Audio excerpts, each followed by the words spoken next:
오늘 우리에게 주신 하나님 말씀은 창세기 38장 1절에서 18절까지 말씀입니다.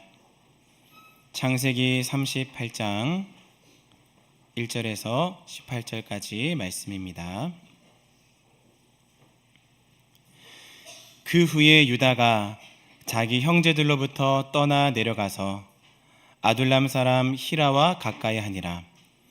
유다가 거기서 가나안 사람 수아라 하는 자의 딸을 보고 그를 데리고 동침하니 그가 임신하여 아들을 낳음에 유다가 그의 이름을 엘이라 하니라. 그가 다시 임신하여 아들을 낳고 그의 이름을 오난이라 하고 그가 또 다시 아들을 낳고 그의 이름을 셀라라 하니라. 그가 셀라를 낳을 때에 유다는 거십에 있었더라. 유다가 장자 엘을 위하여 아내를 데려오니 그의 이름은 다말이더라. 유다의 장자 엘이 여호와가 보시기에 악함으로 여호와께서 그를 죽이신지라. 유다가 오난에게 이르되 내 형수에게로 들어가서 남편의 아우된 본분을 행하여 내 형을 위하여 씨가 있게 하라. 오난이 그 씨가 자기의 것이 되지 않을 줄 알므로 형수에게 들어갔을 때에 그의 형에게 씨를 주지 아니하려고 땅에 설정하매 그 일이 여호와가 보시기에 악함으로 여호와께서 그도 죽이시니 유다가 그의 며느리 다말에게 이르되 수절하고 내 아버지 집에 있어 내 아들 셀라가 장성하기를 기다리라 하니 셀라도 그 형들같이 죽을까 염려함이라. 다말이 가서 그의 아버지 집에 있으니라. 얼마 후에 유다의 아내 수아의 딸이 죽은지라. 유다가 위로를 받은 후에 그의 친구 아둘람 사람 히라와 함께 딥나로 올라가서 자기의 양털 깎는 자에게 이르렀더니 어떤 사람이 다말에게 말하되 내 시아버지가 자기의 양털을 깎으려고 딥나에 올라왔다 한지라. 그가 그 과부의 의복을 벗고 너울로 얼굴을 가리고 몸을 휩싸고 딥나 길곁 에나임 문에 앉으니 이는 셀라가 장성함을 보았어도 자기를 그의 아내로 주지 않음으로 말미암음이라. 그가 얼굴을 가리었으므로 유다가 그를 보고 창녀로 여겨 길곁으로 그에게 나아가 이르되 청하건대 나로 내게 들어가게 하라 하니 그의 며느리인 줄 알지 못하였습니다. 그가 이르되 당신이 무엇을 주고 내게 들어오려느냐. 유다가 이르되 내가 내 떼에서 염소 새끼를 주리라. 그가 이르되 당신이 그것을 줄 때까지 담보물을 주겠느냐. 유다가 이르되 무슨 담보물을 내게 주랴. 그가 이르되 당신의 도장과 그 끈과 당신의 손에 있는 지팡이로 하라. 유다가 그것들을 그에게 주고 그에게로 들어갔더니 그가 유다로 말미암아 임신하였더라. 아멘. 유다를 세우신 하나님이라는 제목으로 담임 목사님 말씀 전해주시겠습니다. 우리 좌우에 계신 분들 앞뒤로 한번 인사하실까요? 반갑습니다. 사랑합니다. 축복합니다. 우리 인사들 하십시다. 창세기 37장에서 시작된 요셉의 기사는 우리가 성경을 보면 계속해서 이어지지 않고 오늘 창세기 38장에서 유다의 이야기로 바뀌게 됩니다. 그래서 성경을 읽으면서 왜 성경은 요셉의 기사를 이어가지 않고 갑자기 유다의 이야기를 등장시키는 것일까? 여기에 대해서 학자들은 몇 가지 이유들을 제시하고 있는 것을 볼 수가 있었습니다. 첫 번째는 요셉과 유다를 비교하기 위해서라는 것입니다. 요셉은 유혹 앞에서도 정결함을 지킨 반면 유다는 자신의 며느리와 부도덕한 관계를 가진 것을 대비시킴으로써 요셉의 정결함을 부각시키기 위해서 유다의 사건을 여기 기록했다. 그렇게 보는 분들이 계셨습니다. 그런가 하면 유다의 변화의 과정을 보여주기 위해서 그렇게 했다라고 이해하는 분들도 계셨습니다. 오늘 38장에서 유다는 아주 부족한 모습을 보입니다. 그러나 훗날 창세기 뒷부분에 가면 변화된 모습을 우리에게 보여주고 있습니다. 성경이 미리 의도적으로 지금은 이랬지만 나중에 이렇게 변화된다 하는 것을 보여주기 위해서 의도적으로 유다의 이야기를 앞부분에 기록을 하고 있다. 그렇게 이해하는 분들도 계셨습니다. 마지막 세 번째는 유다 이야기는 단순히 끼워 넣기가 아니라 인간의 실패 속에서도 변함없이 이루시는 하나님의 놀라운 섭리를 보여주기 위해서 유다의 사건을 기록하고 있다. 이렇게 보는 분들도 계셨습니다. 하나하나 모두가 다 저마다 의미 있는 설명들입니다만, 그러나 여러분, 이유가 무엇이든 하나님은 오늘 이 유다의 사건을 통해서 우리에게 분명하게 전하려고 하는 메시지가 있습니다. 그 메시지를 오늘 이 시간 함께 생각해 보려고 합니다. 세 가지로 우리가 한번 생각해 보겠는데, 그 첫 번째는 유다의 신앙적 실패를 오늘 본문이 기록을 하고 있습니다. 1절에 보니까 그 후에 유다가 자기 형제들로부터 떠나 내려가서 아둘람 사람 히라와 가까이 하니라, 그렇게 되어 있습니다.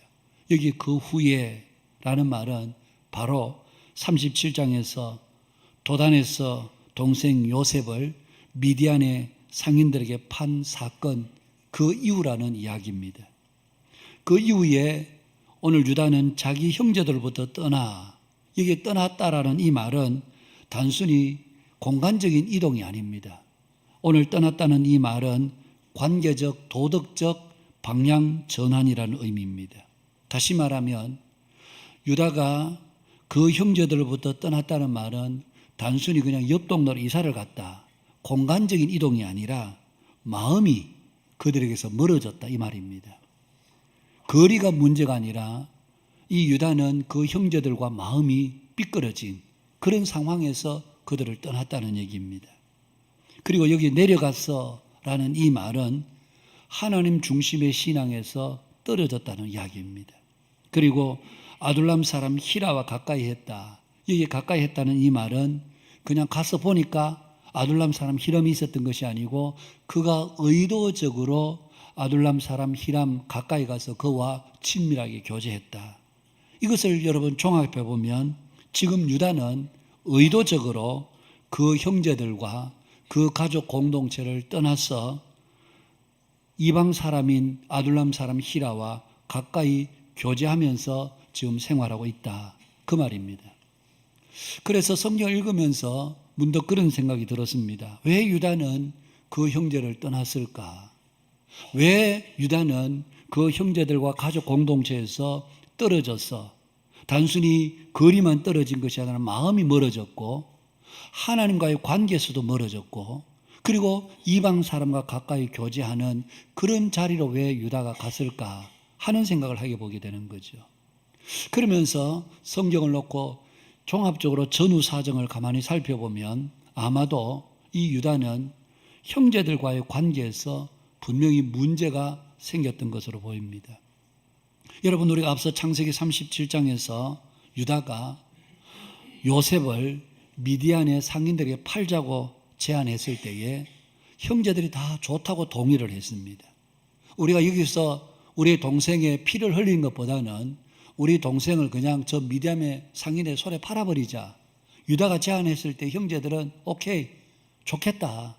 그래서 그들이 은 20을 받고 동생 요셉을 팔아넘겼습니다. 그때까지만 해도 다른 형제들이 다 잘했다. 어쩌면 형제들 중에서 유다, 너 아주 아이디어가 기발한데? 그러면서 어쩌면 일이 잘 됐다고 그들은 생각했을 것입니다. 그러나 그들이 막상 집에 돌아왔을 때 아버지 야곱이 그들에게 보여준 모습은 충격적이었습니다. 요셉의 채색 옷을 벗겨서 짐승의 피를 묻혀서 아버지, 이게 동생 요셉의 옷이 아닌가요? 그러면서 내밀었을 때 아버지 야곱이 그 채색 옷이 요셉의 것인 줄 알고 얼마나 애통하고 아파하는지 성경에 보니까 자신의 옷을 찢고 굵은 배로 허리를 묶고 오래도록 요셉을 위해서 애통해야 하는, 여러분, 여기서 자신의 옷을 찢고 굵은 배로 허리를 묶고 요셉을 위해서 오랫동안 애통했다는 말은 그야말로 야곱의 생활 전체가 완전히 무너져 버렸다는 얘기입니다. 어쩌면 야곱은 이제 내 이대로 살다가 죽어야 되겠다. 이제 내가 더 이상 살 소망이 없다. 그러면서 어쩌면 식음을 전폐하고 완전히 그냥 옷을 찢고 굵은 배로 허리를 묶고 이제는 내 아들 요셉이, 내 사랑하는 아들 요셉이 죽었으니 내가 이 땅에 더 이상 살아서 못하랴. 그러면서 완전히 이제는 삶의 기반이 다 무너져 버리는 이런 아버지 야곱의 모습을 보면서 형들은 순간 요셉, 야곱의 아들들은 당황했을 것입니다. 이야, 아버지가 이렇게까지 슬퍼하실 줄 몰랐다는 거죠. 그러자 여러분, 그 원망과 비난의 눈초리가 자연스럽게 유다에게로 향했던 겁니다. 유다 네가 팔자고 했잖아. 네가 팔자고 해서 팔았더니만 우리 아버지가 지금 완전히 삶이 다 무너져 버렸어. 여러분, 우리도 이 땅을 살아가면서 종종 이런 일들을 경험할 때가 많습니다. 무슨 일이든지 처음에는 사람들이 모두 좋습니다, 그렇게 하면 좋겠네요, 그렇게 해놓고 만일 문제라도 생기면 그때부터 은근히 저 이야기를 왜 그때 저 사람이 꺼낸 거 아니야? 괜히 그 이야기를 꺼내서 지금 우리가 이런 곤란과 어려움을 당해. 그러면서 그 이야기를 처음 꺼낸 사람, 그 일을 하자고 했던 사람, 그 사람에 대해서 비난과 원망이 오롯이 쏠릴 때가 없잖아 있습니다. 여러분, 우리가 직장에서도 그렇죠? 다 좋다고 해서 시작해놓고 문제가 생기면 누구 때문이다 그러면서 한 사람을 희생양으로 그렇게 몰아가게 되는, 우리가 오늘 정치를 봐도 그렇고 직장을 봐도 그렇습니다. 여러분, 교회에서도 사실은 그럴 때가 많습니다. 일이 잘 될 때는 아무 말 하지 않다가 일이 잘 안 되기 시작하면 그때부터 이 일을 누가 처음 하자고 그랬어, 그러면서 그 일을 처음 꺼낸 사람들에게 비난과 원망이 쏟아지게 되는. 여러분, 교회 안에는 종종 양비론자들이 있습니다. 어떤 때는 가만히 중간에 있다가 그때는 아무 말 하지 않고 있다가 문제가 좀 생기고 일이 잘못되면 당신은 이게 틀린 거야, 당신도 이게 틀린 거야. 여러분, 그렇게 그 일을 시작할 때는 정작 본인은 입 다물고 가만히 있다가 문제가 생기면 이게 문제라니까, 저게 문제라니까 그러면서 모든 비난과 원망의 화살을 다른 사람들에게 쏘아 넘기는, 이게 바로 양비론자들입니다. 여러분, 그래서 직장에서든 교회에서든 사람들이 잘 나서려고 하지 않습니다. 문제가 생기면 여러분, 사람들의 비난이 쏟아지고 그 비난을 견디지 못해서 결국 그 공동체를 떠나는 분들도 적지 않습니다. 우리가 지금까지 교회 생활을 쭉 여러분들도 오래 했고 저도 여러 교회들을 다니면서 많은 사역을 해봤지만 이런 문제가 생기면 너나 할 것 없이 교회를 떠나는 분들도 적지 않게 보았습니다. 여러분, 오늘 유다가 자기 형제들을 떠나 내려가서 아둘람 사람 히라와 가까이 지냈다. 가족 공동체로부터 떠났고 하나님과도 멀어졌고 이방 사람과 그 가까이 지내게 된 계기가 바로 이런 원인이 있었음을 우리는 1절을 통해서 암시적으로 볼 수가 있습니다. 그런데 여러분, 유다의 신앙적 실패는 거기에 그치지 않았습니다. 2절에 보니까 거기서 가나안 사람 수아의 딸을 보고 그를 데리고 동침했다, 그렇게 이야기를 합니다. 여러분, 훗날에 하나님은 율법에서 가나안 사람들과의 혼인을 철저하게 금하셨습니다. 아니, 훗날까지 아니더라도 여러분, 하나님은 아브라함이나 이삭, 창세기 앞부분에 있는 이들을 보면 그들은 며느리를 구할 때에 가나안 여인을 며느리로 취하지 않았습니다. 아브라함은 그 종 엘리에셀을 멀리 800km나 떨어진 메소포타미아 자기의 고향 갈대 우르로 보냅니다. 거기 가서 내 아들 이삭을 위해서 신부감 구해오느라는 겁니다. 여러분, 이삭도 야곱을 그의 외삼촌 집 라반으로 보내면서 거기서 결혼하고 살아 돌아오는 이런 것들을 보면 여러분, 아브라함이나 이삭이나 그 며느리를 맞이할 때에 그렇게 먼 곳까지 보냈던 이유는 바로 가까이 있는 가나안의 여인들은 이미 우상에 그들은 찌들어 있었기 때문에 그렇습니다. 여러분, 결혼이라는 것은 단순히 두 사람의 육체적인 결합이 아니라 하나님 앞에서의 신앙적 언약입니다. 그래서 아브라함도 이삭도 이 일을 굉장히 중요하게 여겼던 것입니다. 그런데 오늘 유다는 그 형제들부터 떠나서 내려가서 그 가나안 사람 아둘람 사람 히라와 가까이 지내면서 거기서 가나안 사람 수아의 딸을 마음에 품고 그와 혼인을 하게 되는, 그냥 그와 동침을 하게 되는 이런 잘못을 유다가 범하게 됩니다. 이게 바로 유다의 신앙적 실패였습니다. 여러분, 오늘 우리가 이 땅을 살아가면서 때로는 교회에서든 직장에서든 우리가 사람들부터 원하지 않는 비난과 원망을 들을 때가 있습니다. 그럴 때 사람들은 종종 두 부류의 반응이 나타납니다. 어떤 분들은 원망과 비난을 들으면 더 이상 내가 이 교회를 다닐 교회가 아니다. 떠나는 분들이 있습니다. 그러나 어떤 분들은 비록 비난과 원망을 들을지라도 꿋꿋이 그 자리에 서서 흔들리지 않고 믿음의 삶을 이어가는 분들이 계십니다. 여러분, 오늘 저와 여러분들의 신앙의 모습은 어떠합니까? 우리 가까운 진해의 웅천 출신인 여러분 순교자 주기철 목사님, 일사각오의 신앙으로 살았던 분이시죠. 이분이 평양신학교를 졸업하고 평양 산정연 교회에 담임 목사로 있을 때 그 교회 장로님이 우리 민족의 지도자 고당 조만식 장로 선생님이셨습니다.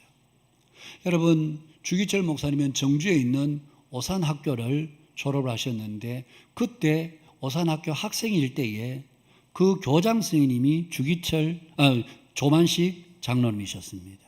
그러니까 학교에서는 스승과 제자의 관계였습니다. 그런데 이 주기철이 고등학교를 졸업하고 오산학교를 졸업하고 평양신학교를 졸업하고 이제 산정역의 담임 목사가 됐을 때 이제는 제자는 그 교회 담임 목사가 되고 그때 교장이었던 조만식 장로님은 그 교회의 장로님이셨습니다.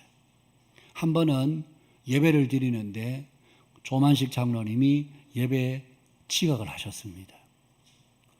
저는 예배에 지각하면 말 잘 안 합니다.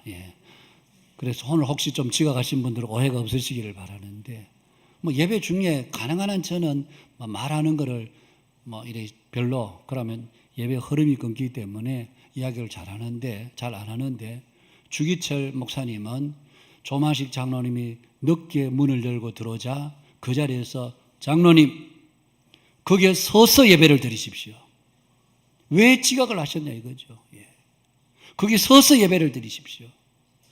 여러분, 인간적으로 생각해 보면 저게 내 제자였는데 교회 와서 자기가 담임 목사라고 해서 이 서성, 이 교회 장로를 이렇게 면전에서 많은 성도들이 보는 데서 이렇게 면박을 줄 수 있나? 굉장히 기분 나쁠 수 있는 일이죠. 그런데 조만식 장로님이 거기에 선체로 예배를 드리셨습니다. 그렇다고 해서 그 다음에 조만식 장로님 이놈 한번 두고 보자, 그게 아니라 주기철 목사님을 자기의 제자였지만 담임 목사로 하나님께 세워주셔 깍듯하게 그를 모시고 섬겼다는 얘기입니다. 여러분, 우리가 신앙생활하면서 때로는 사람들의 오해도 받고 비난도 받고 원망의 눈초리를 들을 때가 있습니다. 그럴 때에도 흔들리지 않고 꿋꿋하게 믿음의 생활을 이어가는 것이 우리에게 중요합니다. 우리는 종종 자신이 비난을 받으면 그것이 큰일 나는 줄 압니다. 여러분, 우리가 예수님이십니까? 우리가 무슨 사도 바울입니까? 예수님도 사도 바울도 다 비난받고 원망받고 오해받고 그렇게 했습니다. 여러분, 고린도전서 같은 곳에 보십시오. 사도 바울이 말은 그냥 걸쩍한데 실제로 그 속에는 교활함이 있다. 그러면서 고린도 교인들이 사도 바울을 얼마나 비난으로 몰아세우는지 모릅니다. 여러분, 우리가 얼마든지 그런 일을 당할 수 있습니다. 그럴지라도 우리가 흔들리지 않는, 우리가 기분으로 신앙생활하고 기분으로 교회 생활하는 게 아닙니다. 오래전에 어느 목사님의 설교집에서 읽었던 이야기입니다. 그 교회에 집사님 중에 한 분이 조그마한 중소기업을 다니셨습니다. 공장 같은 그런 제조업하는 그런 회사를 다니셨습니다. 이분은 워낙 성실한 분이셔서 아침 일찍 다른 직원들보다 더 일찍 나가서 회사를 청소하고 정리하고 그러면서 매일 하루의 일과에 임하는. 그런데 어느 날 그 회사에 도난 사고가 발생했습니다. 요즘 같으면 CCTV가 있어서 다 돌려보면 누가 그렇게 했는지 다 밝혀질 수 있지만 그러나 그때 당시는 그것이 없어 보니까 여러분, 사람들은 자연스럽게 제일 일찍 출근한 저 사람이 의심스럽다 이러면서 모든 의심과 모든 비난의 눈길이 그에게로 쏠렸습니다. 여러분, 종종 우리가 애매하게 그런 일들을 당할 때에 진짜 마음이 괴롭죠. 당장 회사 그냥 그만두고 싶은 마음이 생길 때도 있죠. 그러나 그만둬버리면 그거 봐라, 도둑이 집을 지린다고, 그러니까 지가 그만뒀지. 그러면서 그 문제가 영원히 풀리지 않을 것 같으니까. 그 비난과 원망에 의심의 눈초리를 받아가면서 그래도 참아내면서 꾸역꾸역 저는 그러지 않았습니다. 저는 훔치지 않았습니다. 그래도 사람들이 믿어주지 않아요. 그래도 사람들이 믿어주지 않아도 성실하게 이전처럼 매일 아침 일찍 출근해서 청소하고 기도하고 그러면서 회사 생활을 이어갔습니다. 얼마 지나지 않아서 도둑이 다 밝혀졌습니다. 이분이 아니라는 것이 밝혀졌습니다. 그리고 어느 훗날 이 조그마한 중소기업 이 제조업 공장을 하던 이 사장님이 이제 내가 더 이상 경영하는 것이 힘들다. 그런데 내게 물려줄 자식이 없다. 그러면서 이 집사님을 불러서 내가 그동안 당신을 지켜보니 당신이 정말 성실하고 정직하고 그래서 이 회사를 나 대신 당신이 경영해 주면 좋겠다. 그러면서 경영 일체를 그분에게 맡겨주시더라는 겁니다. 사랑하는 여러분, 우리가 어디서든지 사람들에게 오해도 받고 비난받을 때도 있지만 결코 우리가 하지 말아야 될 것은 이 공동체를 쉽게 떠나지 않는 것입니다. 오늘 유다는 형제들로부터 쏟아지는 비난과 원망의 눈초리, 그것으로 인해서 그는 형제들보다 떠나 신앙도 버리고 그리고 이방 사람들과 어울러 교제하면서 이방 여인을 아내로 취해서 자식을 낳게 되는 이런 신앙의 타락의 길로 내려가더라는 겁니다. 여기 오늘 38장의 첫 번째로 보여주는 유다의 모습입니다. 그런가 하면 이 두 번째로 유다가 보여주는 모습은 하나님의 말씀에 어긋난 길을 걸어가는 유다였습니다. 3절 이하에 보면 그가 수아 사람의 딸을 통해 3명의 아들을 낳습니다. 엘과 오난과 셀라를 낳습니다. 그런데 장자 엘을 위하여서 다말이라는 며느리를 맞이했는데 정확하게 무슨 이유인지는 성경이 밝히지 않아서 알 수는 없지만 엘은 여호와 보시기에 악함으로 여호와께서 그를 죽이셨다. 그렇게 말합니다. 그래서 하나님 앞에서 악해서 엘이 죽고 나자 그의 며느리 다말을 그의 동생에게 주었습니다. 내 형수에게 들어가서 남편의 아우된 본분을 행하여 내 형을 위하여 씨가 있게 하라. 그런데 여러분, 오나는 오늘 성경에 보니까 그의 형에게 씨를 주지 아니하려고 땅에 설정했다. 그렇게 이야기를 합니다. 영어로 오나니즘이라고 하는 말이 바로 여기서 나왔습니다. 성적 관계는 같지만 사정은 밖으로 해버리는, 이게 일종의 피임법이기도 하지만 여러분, 이게 바로 오나니즘이라는 말입니다. 그 일을 하나님께서 악하게 보셨습니다. 그래서 오난도 역시 하나님께서 죽이셨습니다. 이제 남은 아들이라고는 셀라밖에 없었습니다. 그런데 여기서 유다의 태도가 문제였습니다. 11절에 보니까 유다가 그의 며느리 다말에게 이르되 수절하고 내 아버지 집에 있어 내 아들 셀라가 장성하기를 기다리라 하니 셀라도 그 형들과 같이 죽을까 염려함이라. 다말이 가서 그의 아버지 집에 있으니라. 여러분, 두 아들이 죽고 나자 유다가 이제 잘못하다간 아들 세 놈이 있는데 마지막 저 막내까지 죽을 줄 모른다.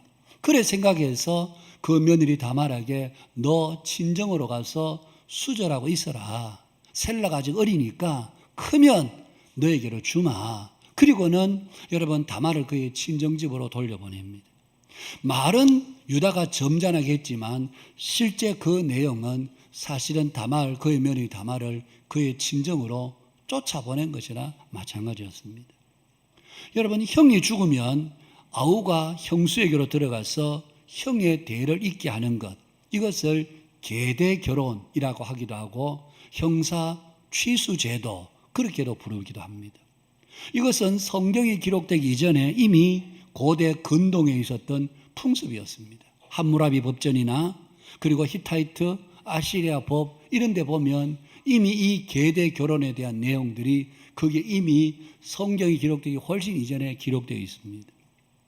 그런데 훗날 하나님께서 이스라엘 백성들에게 율법을 주실 때 신명기 25장 5절에서 10절에 보면 바로 죽은 형제에 대한 의무를 기록하고 있는 것을 보면 비록 훗날이지만 율법으로 규정된 것을 보면 하나님도 그것을 옳게 여기셨다는 뜻으로 우리는 이해할 수가 있습니다. 여러분, 이 계대 결혼 형사 취소 제도는 가문의 대를 잇는 제도이기도 했지만 사실은 그 실제 내용은 사회적인 약자인 과부를 구제와 사랑으로 그를 대하는 어떤 의미에서 구제와 사랑의 실천이었다라고 말할 수 있습니다. 과부는 사회적인 약자입니다. 아무것도 할 수가 없습니다. 그 남편은 죽었습니다. 자식도 없이 죽었습니다. 그래서 그 동생이 형수에게 들어가서 자식을 낳게 함으로 그 형의 이름이 끊어지지 않고 계속해서 이어져 내려갈 수 있도록, 그리고 그 연약한 형수를 보호하는 어떤 면에서 사랑과 구제의 실제적인 실천이기도 했습니다. 여러분, 그런데 오늘 유다는 그 하나님의 자비로운 뜻을 어긋나서 걸어갔던 것입니다. 내 아들 셀라가 중요하지, 그 며느리 다말이 그에게는 중요하지 않았습니다. 이 셀라가 장성했음에도 불구하고 이 셀라를 다말에게 주지 않았습니다. 그것을 보면 이제 너와는 끝이야. 더 이상 우리는 너와 상관하지 않을 거야. 나는 내 새끼 보호할 거야. 이게 지금 유다가 가지고 있는 하나님의 말씀과 어긋난 길을 걸어가고 있는 유다의 모습이었습니다. 여러분, 좋은 신앙이란 어떤 신앙입니까? 누가복음 6장 36절에 보면 이런 말씀이 있습니다. 너희 아버지의 자비로우심 같이 너희도 자비로운 자가 되라. 주께서 우리에게 하신 말씀입니다. 너희 아버지가 자비로우신 것처럼 너희도, 오늘 우리에게 주실 말은 너희도 자비로운 자가 되라. 여러분, 자비란 무엇입니까? 다른 사람의 고통과 연약함을 품고 그를 진정으로 도우려고 하는 긍휼의 마음, 이게 바로 자비입니다. 하나님께서 우리에게 자비하신 것처럼, 자비하신 하나님처럼 너희들도 다른 사람에게 다른 사람의 고통과 연약함을 가슴에 품고 그를 진정으로 도우려는 긍휼의 마음을 가져라. 여러분, 이게 좋은 신앙입니다. 성경 많이 읽고 기도 많이 하면서도 사람들은 아주 못되게 하는 그런 사람이 좋은 신앙이 아니라, 내가 하루에 기도를 몇 시간이나 하고 내가 하루에 성경을 얼마나 읽고, 이게 좋은 신앙이 아니라 너희 아버지께서 자비로우신 것처럼 너희도 자비로운 자가 되라. 함께 우리가 신앙생활하고 살다 보면 저 사람이 신앙은 좋은 것 같은데 사람이 진짜 못됐어. 그 사람은 좋은 신앙인이 아닙니다, 여러분. 그 사람은 좋은 신앙이 아닙니다. 여러분, 좋은 신앙이란 바로 너희 아버지가 자비로운 것처럼 너희도 자비로운 자가 되라. 다른 사람의 연약과 고통을 품고 진정으로 그를 도와주려 하는 마음, 그런 마음을 가진 것이 좋은 신앙이고 아버지를 닮은 신앙이지, 자기 혼자는 하나님 잘 섬기는 것 같으면서도 사람에 대해서는 함부로 하고 무시하고 업신여긴다면 그 사람은 절대 좋은 신앙이 아닌 것이죠. 여러분, 우리가 하나님의 말씀에 순종하는 것이 어려울 때도 있고 실제로 순종해보면 손해를 볼 때도 없지 않아 있습니다. 룻기 같은 성경에 보면 여러분, 나오미와 룻이 모압 땅에서 다시 돌아오잖아요. 그래서 그들이 기업을 다 잃어버렸습니다. 그런데 나오미와 룻이 돌아왔을 때 여러분, 그 엘리멜렉의 가정에 기업 물을 자가 보아스 외에 보아스보다 더 앞선 자가 있었습니다. 그래서 보아스가 룻에게 그런 이야기를 하죠. 내가 너희들에게 기업 물어 주고 싶지만 그런 나보다 더 앞선 자가 있다. 그 사람이 포기하면 그 다음 순서가 내다. 그러면서 성문에서 장로를 앉혀놓고 그를 지나가는 그를 붙들고, 네가 모압에서 돌아온 엘리멜렉의 아내 나오미와 그 며느리 룻을 위해서 그 기업을 물러줄 자가 너인데 네가 그렇게 권리를 행사하겠느냐. 그래서 처음에 그 사람은 예, 제가 하겠습니다 그랬습니다. 그런데 가만히 생각해 보니까 자기 돈 들여서 땅 사주고 다시 밭 사주고 그래서 그 이름은 엘리멜렉의 이름으로 이어간다면, 가만히 생각해 보니까 그러면 나만 손해잖아. 내한테 돌아오는 게 아무것도 없잖아. 그래서 그는 기업 물을 권리를 포기하겠습니다. 여러분, 그 뒤에 보아스가 그의 기업을 물러줍니다. 그리고 룻을 아내로 맞이합니다. 그 룻을 통해서 여러분, 다윗 왕이 태어나고 그 다윗 왕을 이어서 예수 그리스도가 오는 족보를 이어가는 이방인의 룻이 된 것이었습니다. 여러분, 우리가 때로는 신앙생활하면서 우리 주머니에서 돈이 빠져나가면 분명히 손해죠. 어려운 사람이 있는데 이걸 줘야 되나 말아야 되나 그냥 손을 만지작 하다가 이것만 주지 말자. 이건 뭐 내가 쓰기에도 부족한데. 그러나 어떤 분들은 내 쓰기에도 부족하지만 저 사람이 당장 급하면 우리가 줘야지. 그러면 내 주머니는 빕니다. 여러분, 그것이 인간적으로 보면 단순한 수치상으로 보면 분명히 손해가 맞습니다. 그러나 하나님은 절대로 우리를 손해 끼치는 분이 아니십니다. 시편 37편 25절에서 제가 종종 드리는 말씀이잖아요. 내가 어려서부터 늙기까지 의인의 자식들이 걸식함을 내가 보지 못했다. 이는 그 부모된 의인의 자식들의 부모된 사람들이 부지런히 이웃에게 구워주고 자비를 베푸는, 그래서 그 자식들이 걸식하는 것을 내가 보지 못했다. 여러분, 우리가 이웃에게 나누고 주를 위해서 헌신하는 것이 내가 손해보는 일이 아닙니다. 우리는 자꾸 육신의 눈으로 보이는 돈을 자꾸 계산합니다. 이거 없으면 이것만 있어도 내가 더 할 건데, 이거 있으면 내가 이런 것도 할 수 있을 텐데. 여러분, 11조를 5만 원, 10만 원 내는 건 그래도 좀 쉬울 수 있지만 11조를 100만 원, 200만 원, 300만 원 내는 것은 사실은 쉽지가 않을 수도 있습니다.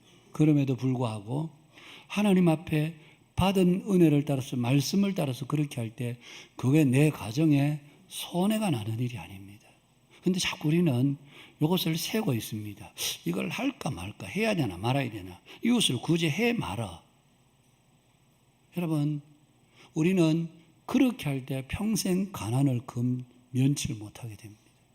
주를 위해서 우리가 섬기고 희생하는 것은 우리가 손해나는 것이 아니라 하나님의 계산은 우리의 상상을 초월하는 것입니다.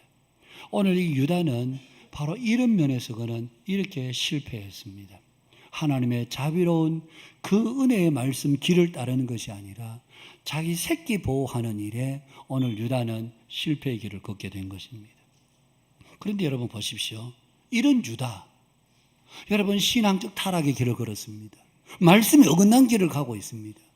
그럼에도 불구하고 성경 전체를 보면 이런 유다를 하나님은 예수 그리스도의 계보를 잇는 그 조상으로 유다를 통하여서 바로 그리스도 메시아가 올 것을 훗날 하나님께서 야곱을 통해서 예언하고 계시는 말씀을 보게 되죠.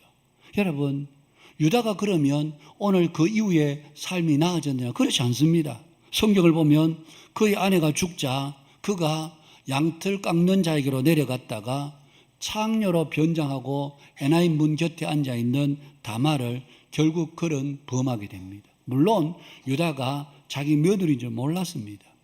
여기 웬 창녀가 있네. 아내는 죽고 그래서 위로받기 위해서 그 창녀와 하룻밤을 지내게 됐는데 이 여인이 잉태를 하게 되었습니다. 여러분, 알고 보니까 그의 며느리 다말이었습니다. 성경을 읽다가 보면 창세기 38장 이런 거는 좀 없었으면 좋겠다. 하나님이 왜 이런 거 좀 쪽팔리는 이야기를, 안 믿는 사람들이 보면 이 기독교 봐라, 시아버지가 며느리라고 아를 낳았다 한다. 이거 여러분 부끄러운 일입니다. 그래서 좀 성경 이런 내용은 좀 하나님께 좀 가려주시고, 좋은 이야기도 얼마든지 많은데 왜 이런 부끄러운 이야기, 수치스러운 이야기를 여기에 기록해 뒀을까? 수치스러운 일입니다. 그럼에도 여러분, 성경이 이렇게 버젓이 기록해 놓은 것은 바로 이런 유다를 통해서 하나님께서 예수 그리스도의 계보를 있게 하는 하나님의 역사를 우리에게 보여주기 위해서인 것입니다.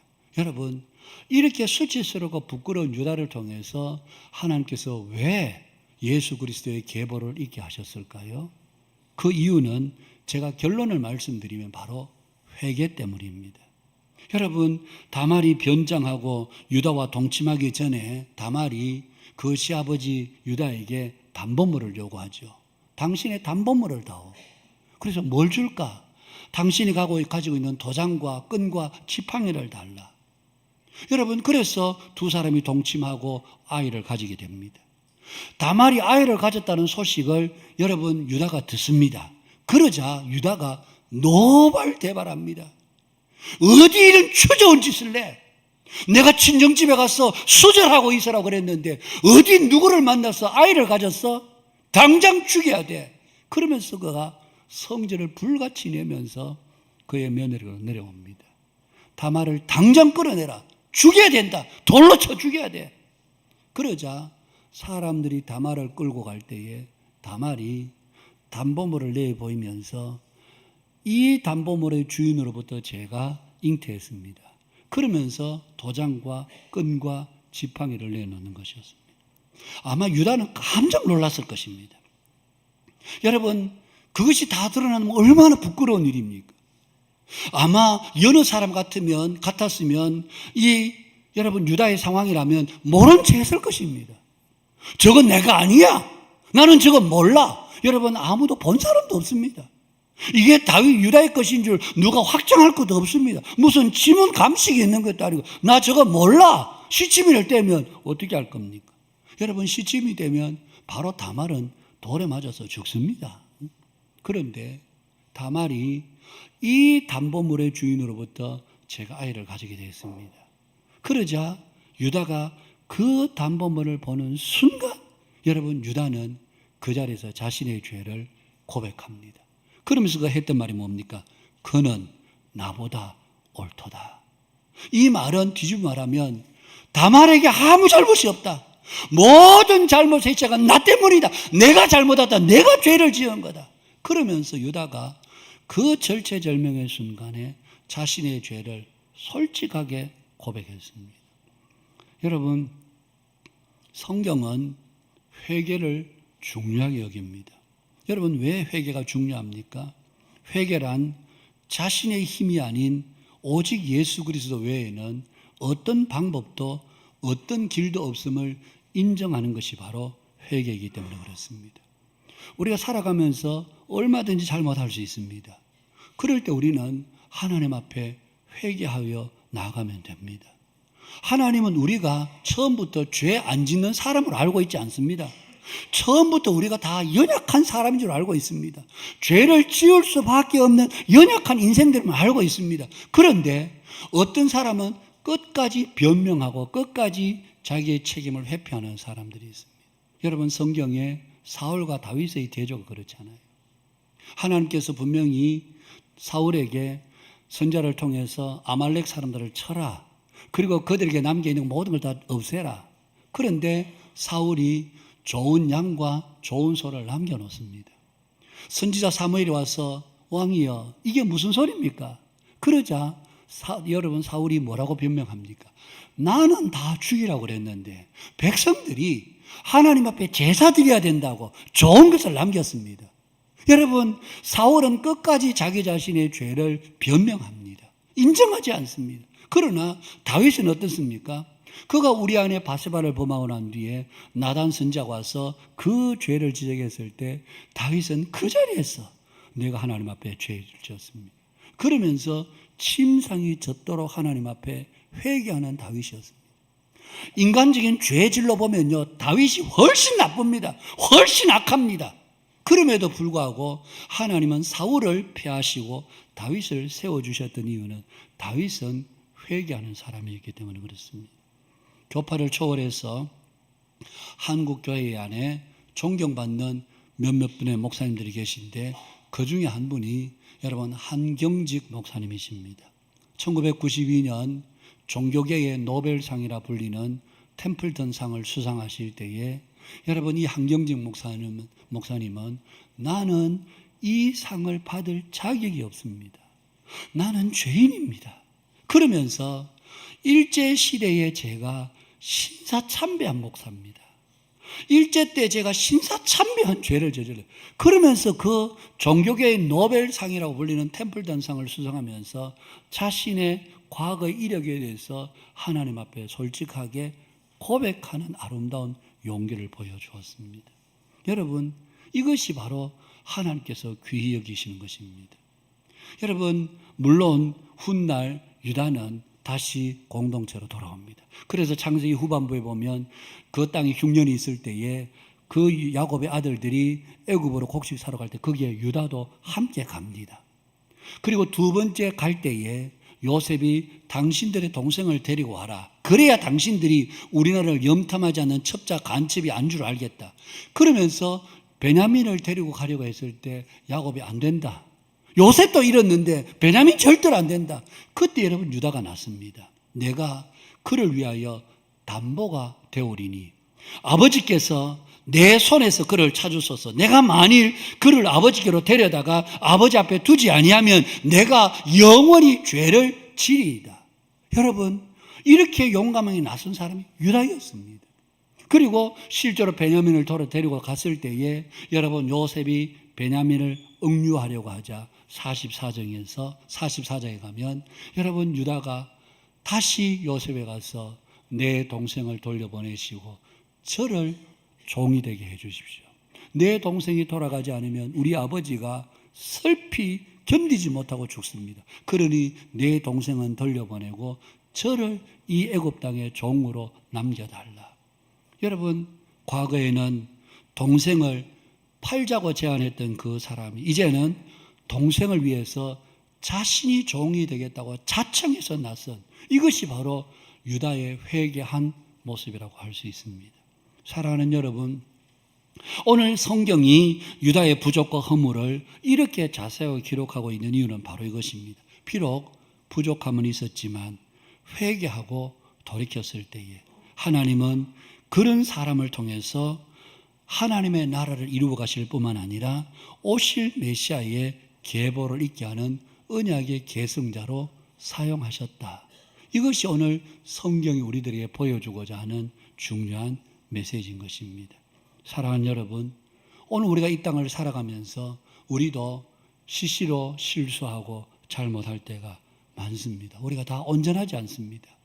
그럴 때에 우리는 자꾸 뒤로 미루거나 회피하거나 비난의 원망 화살을 다른 사람에게 돌릴 것이 아니라 제가 잘못했습니다. 제가 범죄했습니다. 하나님, 제가 잘못했습니다. 그렇게 회개하고 나갈 때에 하나님은 우리의 모든 허물을 덮어주십니다. 용납해 주십니다.